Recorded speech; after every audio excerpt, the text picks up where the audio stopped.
제가 이 인간의 피를 이렇게 좀 책을 읽다 보니까 이 피의 역할이 예수의 피의 역할하고 똑같아요.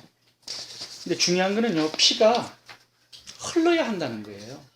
왜냐하면 피가 머물면 죽어요, 생명이. 그러니까 생명이 있는 곳에는 피가 계속적으로 흘러요. 피가 모든 조직 속에 파고 들어가 있어요. 그러니까 피가 없는 곳은 생명이 죽은 거예요. 예수의 피도 마찬가지예요. 교회 안에 예수의 피가 흐르고 예수의 피가 구석구석 묻혀져야 그 교회가 살아있는 교회가 돼요. 사도행전 20장을 보면 교회를 하나님의 피값을 주고 산 교회라고 얘기해놨어요. 그 안에 피가 있는 거예요. 교회 안에. 우리가 성전이거든요. 우리 성전 안에도 피가 있어야 돼요. 우리의 신령 가운데, 생각 가운데, 마음 가운데, 입술 가운데 이 피가 흘러야 돼요. 그래야 생명이 있는 거예요. 그 가정, 그 자녀, 그 심령, 이 피가 흐르지 않으면 죽는 거예요. 출애굽기 12장을 한번 이렇게 보면요, 이 피가 밖으로 보여져야 된다 이렇게 말씀을 해요. 한번 읽어보겠습니다. 출애굽기 12장 7절. 그 피로 진문 좌우 설주와 임방에 바르고 내가 피를 볼 때, 그러니까 피가 보여져야 된다는 거예요, 하나님께. 그럴 때 하나님께서 재앙을 넘어가리니 재앙이 너희에게 내려 멸하지 아니하리라. 22절 제가 읽겠습니다. 너희는 우슬주 묶음으로 친하여 그릇에 담을 피에 적시어서 그 피를 문인방 좌우 설주에 뿌리고 문인방 좌우 설주의 피를 보시면, 이게 전부 다요 공개적인 피였어요. 그러니까 피가 내 심령 속에도 흘러야 되지만 우리의 입술을 타고 이게 흘러나가야 돼요. 고백되어져야 되고 찬양되어져야 되고 감사, 자랑되어져야 되고 증거되어야 되고 가르쳐져야 되고, 이 피가 요동쳐야 돼요. 그게 생명이 있는 거예요. 예수의 피가 똑같아요. 우리의 인체의 피하고. 피가 끊어진 곳은 죽어요. 예수의 피가 끊어진 곳은 생명이 죽는다는 사실이에요. 피의 역할을 보겠습니다. 첫 번째, 피는 생명을 줘요. 근데 중요한 거는 뭐냐면 요한복음 6장부터 이렇게 한번 봐보시면요, 내 피를 마시라고 얘기하세요. 내 살은 참된 양식이요 내 피는 참된 음료다. 매일 마셔야 된다는 거예요. 6장 56절을 봐보겠습니다. 내 살을 먹고 내 피를 마시는 자는, 이게 현재 진행형이에요. 늘 마시는 상태에 있어야 된다는 거예요. 우리의 생각 속에, 우리의 마음 속에, 우리의 입술 속에 찬양되어져야 되고 고백되어져야 되고 증거되어야 되고, 이게 늘 이게 현재 진행형으로 나오고 있어야, 그래야 생명이 있는 것이에요. 피가 끊어지면 이게 죽는 것이죠. 우리가 예수님을 만날 때까지 예수의 피가 있어야 돼요. 흘러나가야 돼요. 출애굽기 12장 24절 맨 마지막 구절 읽겠습니다. 영원히 지킬 것이니. 뭘 지켜야 돼요? 이 피의 언약을 지켜야 된다는 거예요. 6월절. 피를 기억해내고 기념해야 된다는 것이죠. 절기로. 이게 참 무서운 부분이에요. 그러니까 피가 잊혀지면 그 사람도 하나님 앞에 잊혀지게 되는 거죠. 피가 있는 한 하나님 앞에 생명이 있는 거예요, 그 사람은. 중요한 거는 출애굽기 12장 2절을 한번 봐보겠습니다. 이제 6월절, 이 피를 바깥으로 보이고 이제 재앙을 피한 날이 어떻게 되냐면, 이게 새해 1년 1월 1일이에요. 생명의 첫 출발이죠. 피가 있는 곳에는 생명의 첫 출발이 시작이 돼요. 창세기 1장의 첫째 날도 마찬가지예요. 예수 그리스도의 빛이 들어가는 그날이 첫날이에요. 영혼의 탄생, 생명의 탄생. 예수 그리스도의 피를 믿는 그날이 바로 내 생명의 탄생일이고요, 내 생명이 출발하는 날이죠. 자, 두 번째 봐보세요. 예수의 피가 있는 곳에는요, 생명이 보호를 받아요. 출애굽기 12장 7절 봐보세요. 이제 하나님께서 장자를 주기로 지금 찾아다녀요, 집집마다. 근데 피가 발라진 그 집은요, 보호를 받아요, 생명이. 출애굽기 12장 22절 한번 봐보세요. 이게 중요한 언약이 뭐냐면요, 나오지 말라는 거예요, 그 피 안에서. 나오면 죽는다는 거죠. 근데 똑같은 얘기가 어디서 나오냐면요, 기생 라합의 언약에서도 나와요. 붉은 줄을 달고요, 그 집 안에 있어야 된다는 거예요. 나와서 죽으면 우리는 상관없다는 거죠, 너희 죽음에. 그 붉은 줄을 달아내려야 되는데 그 붉은 줄 안에 있을 때 생명을 보호받는다, 이렇게 얘기합니다. 방주도 마찬가지예요. 역청, 코페르, 피를 바깥으로 바를 때 생명이 보호를 받아요, 방주 안에서. 마찬가지예요. 우리의 심령이 예수 그리스도의 피 안에 있을 때 재앙으로부터, 마귀로부터, 사망으로부터 보호를 받게 된다는 것입니다. 이 피 속에요, 적혈구가 어떤 역할을 하나 한번 봐봤어요. 이 적혈구는요, 헤모글로빈이 안에 있어가지고 산소를 공급하고 다니고요. 그 다음에 백혈구는 무슨 역할을 하냐면요, 이게 싸움을 해요. 우리의 생명을 보호해주기 위해서 이게 외부로부터 바이러스나 독소가 침입하잖아요. 그러면 군대를 보내서 싸워요. 백혈구의 역할이 그거예요. 그래서 생명을 보호해주는 역할을 해요. 혈소판은 어떤 역할을 하냐면요, 이게 우리 살이 찢어져 가지고 피가 나오잖아요. 그 피를 응고시키는 역할을 해요. 더 감염이 되지 않도록, 바이러스가 침입 못하도록 보호를 한단 말이에요. 이 피의 역할이 뭐냐면 우리의 신체를, 생명을 보호해주는 역할을 하는 기능들이 피 안에 있더라고요. 예수의 피도 마찬가지라는 거죠. 자, 세 번째 봐보시면 이 피는요, 모든 영양분들을 공급해요. 피가. 이 역할을 하는 피가 뭔지 아세요? 적혈구라는 거예요. 빨간 피. 피가 빨간색을 띠는 이유가 헤모글로빈하고 거기에 철분 성분이 있기 때문에 그래요.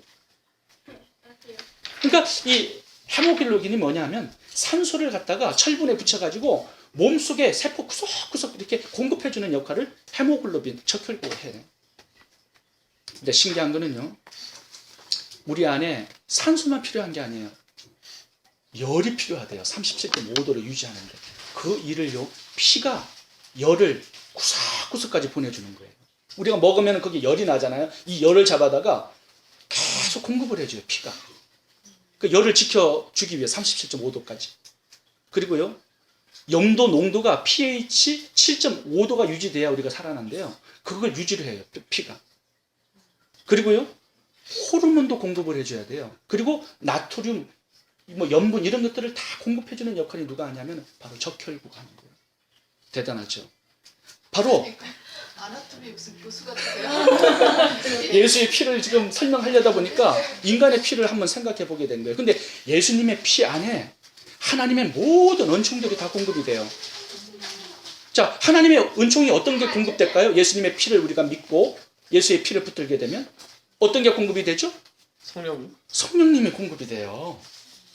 내가 성령을 보내주겠다는 거예요. 그러니까 예수의 피, 십자가의 피가 딱 나온 다음에 사도행전에서 성령이 임해요. 오순절 역사가 언제 일어나는 거예요? 피가 있는 다음에, 거룩하게 된 다음에 성령이 엄청난 은사들을 우리들에게 막 공급해 주세요. 또 뭘 공급해 주죠? 예수님께서 자기의 피를 믿는 자에게요, 중보 기도를 해 주시겠다고 아까 말씀하셨잖아요. 살아서 늘 간구하시겠다는 것이거든요. 또 어떤 게 공급될까요? 여기 중요한 게 하나 공급되는 게 뭐냐면 계시록 1장 5절 6절 한번 봐보세요. 그의 피로 우리 죄에서 우리를 해방하시고, 그 다음 6절 봐보세요. 그 아버지 하나님을 위하여 우리가 나라와 제사장으로 삼으신 그에게, 봐보세요, 우리에게 새로운 직분이 공급돼요. 제사장, 왕같은 제사장이라는 직분이 공급이 돼요. 이게 예수의 피 안에 있는 엄청난 하나님의 은총이고 공급이에요. 새로운 직분, 새로운 은총, 이게 공급이 되는 거예요. 또 하나 공급되는 게 있어요. 히브리서 4장 16절하고 히브리서 10장 19절 한번 봐보세요. 그럼 우리가 긍휼하심을 받고 때를 따라 돕는 은혜를 얻기 위하여 은혜의 보좌 앞에 담대히 나아갈 것이니라. 그러므로 형제들아, 우리가 예수의 피를 입어 성소에 들어갈 감력을 얻었나니. 자, 여기 성소는 뭐냐면 하나님이 계신 곳이에요. 옛날에는요, 성소에 그냥 들어간다, 단방 주고요, 대제사장도요, 이게 여기 신발끈 묶고 들어가요. 죽으면 끄집어내려고 줄 달아서 들어간단 말이에요. 방울소리가 나면 괜찮고요, 방울소리 안 나면 죽어서 끄집어내요, 줄 달아가지고. 그만큼 무서운 곳이 지성소였어요. 근데 여기를 예수의 피를 믿는 자들은 그 피 가지고요, 마음대로 들락날락 한다는 거예요. 이게 엄청난 하나님의 은혜의 공급이에요. 하나님이 언제든지 만나주시겠다는 거예요, 우리를. 이게 예수의 피를 믿는 자들에게 주시는 하나님의 엄청난 공급이에요. 내가 너를 언제든지 만나주겠다는 거예요. 또 피의 역할 하나 더 소개하면요, 피가 우리 몸을 깨끗하게 만드는 역할을 해요. 이 적혈구의 헤모글로빈이 무슨 역할을 하냐면 산소를 공급해주고요, 산소를 다 공급해주고 우리 조직 속에 있는 이산화탄소하고요, 신진대사를 통해서 노폐물, 쓰레기, 독소 이런 것들을 다 가지고 또 돌아요. 23초에 한 번씩 도는데 심장에서 나갈 때는 빨간 피인데 돌아올 때는 탁한 피가 돼요. 왜냐하면 거기에 전부 다 노폐물을 가지고 오기 때문에. 그래서 모든 것들을 다 청소를 해줘요.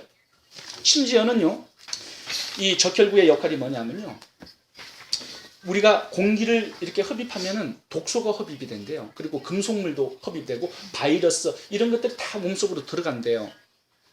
그러면요, 이 적혈구가 하는 역할이 뭐냐면 그 바이러스, 독소들, 노폐물들을요 어디로 보내냐면 이걸 다 잡아가지고 간으로 가져간대요. 간으로 해독하라고. 그래서 그 간에서요 이 피가 또 그 해독 작용을 도와요. 그래서 우리 몸을 갖다가 23초에 한 번씩 돌면서 쓰레기들을 전부 다 가져다가 간으로 보내주는 역할을 바로 적혈구가 하는 거예요. 예수의 피도 마찬가지예요. 우리를 죄에서 전부 다 거룩하게 해요. 우리의 생각, 우리의 마음, 우리의 언어, 이 더러운 것들을요 전부 다 깨끗하게 하세요. 근데 저는 놀라운 걸 발견한 게 뭐냐면 계시록에 보면 이런 말씀이 나와요. 이제 천국으로 올라왔어요. 어떤 성도가 구원받아가지고 이렇게 얘기하는 구절이 있어요. 그의 옷을 예수의 보혈에 빨아 희게 하였느니라. 여기 봐보세요. 붉은 피에 옷을 빨면 붉어져야 되잖아요. 근데 빨아 하얗게 되었다 이렇게 얘기를 해요. 옷을 보혈의 피에 빨아가지고. 예수의 피는요 모든 걸 하얗게 만드는, 깨끗하게 만드는, 거룩하게 만드는 능력이라는 걸 얘기하려고 하는 거예요. 그래서 우리가 허물과 추악한 어떤 더러운 죄들을 지을 때 예수의 피를 가지고 씻으라고 얘기를 하시는 거죠. 그럼 내가 너희를 거룩하게 한다는 거예요. 거룩하게 되면 어떻게 되죠? 하나님의 임재가 오는 거죠. 성령께서 활동하시는 거죠. 예, 거룩한 영이기 때문에 하나님. 그러니까 늘 우리가요 예수의 보혈의 피를 통해서 하나님 아버지를 만나게 되는 거죠. 그리고 피의 역할이 또 뭐냐면요 치유합니다. 한번 봐보세요. 이렇게 쫙 피부가 찢어지잖아요. 신기하게도 피가 있는 곳은요 재생 능력이 있어요. 신기하게도 이게 딱 달라붙어요. 피가 봉합이 된단 말이죠. 자동적으로. 그게 혈장이라는 피가 역할을 하는 거예요. 딱 달라붙어 가지고 딱 응고를 시켜버려요. 그래서 세포 조직들이 다시 달라붙도록 그 역할을 하는 게 바로 피예요. 치유의 능력을 피 자체에 가지고 있다는 얘기를 하고 있는 거죠. 예수의 피도 마찬가지예요. 내가 채찍에 맞음으로 너희가 나음을 입었다고 얘기하세요. 그러니까 예수의 피를 통해서 우리가 우리 아픈 부분을 치유할 수 있다고 얘기해요. 그리고요 피를 통해서 온 세포 조직이 하나로 묶어져요. 피의 역할이 하나로 묶는 거예요. 생명으로 하나로 묶는 거예요. 자, 그러면 피가 딱 끊어지잖아요. 거기는 썩어 들어가요. 하나가 아니에요. 그러니까 교회가요 정말 기가 막힌 하모니와 일치와 하나가 되기 위해서는 성도들이 전부 다 피를 믿어야 돼요. 저는 이렇게 딱 보면요 누가 피를 안 믿는지 다 알아요. 혼자 놀고 있어요 그 사람. 절 쳐다보시고 그러세요. 예수의 피를 참 존중하고 사랑하고 감사하는 사람이잖아요. 그러면 그 피를 통해서 하나가 다 돼요. 일치와 하모니가 거기서 이루어져요. 그러니까 교회가요 10만 명 모이고 뭐 10명 모이고 이 문제가 아니라 예수의 피를 내가 믿고 존중하고 사랑하고 감사하느냐 이게 차이예요. 그러니까 교회가 완벽한 하나님의 교회가 되기 위해서는 예수의 피가 거기서 흘러야 된다는 말이죠. 저는 그 정도의 목사님 벨리의 교회 가면요. 이제 식사를 같이 하면 남자들하고 이제 7명하고 같이 하잖아요. 근데 제가 한번 질문을 했어요. 예수 그리스도의 피에 대해서 어떻게 생각하십니까? 어떻게 생각하거든요. 피는 피죠. 한 분이 그러는 거예요. 그러니까 피에 대해서 잘 모르고 있다는 얘기예요. 피가 어떤 역할을 하시는지 아세요? 말을 못 하세요. 그러니까 예수의 피의 능력도 모르고 있는 거고 그 피를 믿는지도 몰라요. 그러니까 교회가 하나가 되기 어려워요. 그러면 마귀가 계속 역사하고요. 이 방주가요 역청을 발라가지고 다 하나예요. 피를 통해서 방주가 하나가 되면요 물이 못 들어와요. 세상이 못 들어오고 마귀가 못 들어와요. 근데 성도 중에 누가 안 믿고 교회가 예수의 보혈의 피에 대해서 무감각해. 그러면 마귀가 막 짓밟아요. 들어와가지고. 세상 위에 떠다니기 위해서는요 예수의 피가 완벽하게 발라져 있어야 돼요. 마지막 예수의 피는요 승리를 주는 능력입니다. 제가 늘 이 부분은 얘기하잖아요. 피가 아주 건강하고 살아있잖아요. 그 사람은 어떤 일을 하든지 승리하게 돼 있어요. 근데 피가 탁하잖아요. 스스로 죽어요 그 사람은. 그러니까 피가 늘 우리의 생명력을 풍성하게 만드는 역할을 하듯이 예수의 피가 마귀로부터 승리하는 데 있어서 예수의 피가 굉장히 결정적인 요소를 한다는 얘기를 하고 있어요. 성경이. 계시록 이 두 가지 성경 구절만 읽고 마치도록 하겠습니다.